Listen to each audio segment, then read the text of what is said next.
കൊച്ചി സ്വദേശിനി അന്ന സെബാസ്റ്റ്യന്റെ മരണത്തിൽ Ernst and young ബഹുരാഷ്ട്ര കമ്പനിക്കെതിരെ കുടുംബം.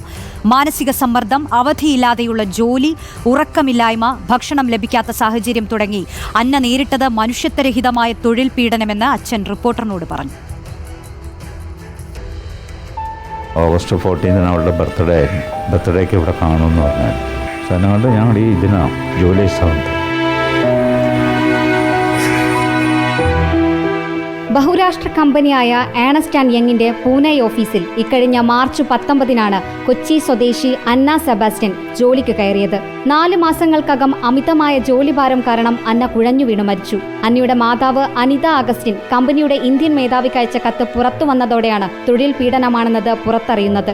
അവധിയില്ലാതെയുള്ള ജോലി, ഉറക്കമില്ലായ്മ, ഭക്ഷണം ലഭിക്കാത്ത സാഹചര്യം, മേലധികാരികളുടെ മാനസിക സമ്മർദ്ദം തുടങ്ങിയവ താങ്ങാനാവാതെയാണ് മകൾ മരിച്ചത്. അവസാന ശ്വാസം വരെ മകൾ കമ്പനിക്ക് വേണ്ടി പണിയെടുത്തുവെന്നും അച്ഛൻ റിപ്പോർട്ടറിനോട് പറഞ്ഞു. ഒത്തിരി രാത്രി വരെ ഇരുന്ന് ജോലി ചെയ്യണം, 12:30 മണി വരെ ഇരുന്ന് ജോലി ചെയ്യണം. അത് കഴിഞ്ഞ് തിരിച്ച് അവൾ താമസിക്കുന്ന PGയിൽ അവൾ എത്തുമ്പോൾ 1:30 മണിയെങ്കിൽ ആ 1:30 മണിയായാൽ ഇവർക്ക് ആ വർക്കിൻ്റെ പുറമേ ഉള്ള അഡീഷണൽ വർക്കും കൊടുക്കും. ഓഡിറ്റിംഗ് ജോലി ചെയ്ത് തുടങ്ങിയ ശേഷം ഇങ്ങനെ അവൾ ക്രമേണ ഇങ്ങനെ ഇത് ടെൻഷനും സ്ട്രെസ്സും വർക്കയില്ലായ്മയൊക്കെ അങ്ങനെ ഓരോ ദിവസവും ചെല്ലുന്തോറും കൂടി വരുമായിരുന്നു. സുരക്ഷിതമല്ലാത്തതും ചൂഷണം ചെയ്യപ്പെടുന്നതുമായ തൊഴിൽ സാഹചര്യങ്ങളെക്കുറിച്ച് അന്വേഷണം നടത്തുമെന്നും അന്നയ്ക്ക് നീതി ഉറപ്പാക്കുമെന്നും തൊഴിൽ സഹമന്ത്രി ശോഭാ കരന്തലജെ അറിയിച്ചു.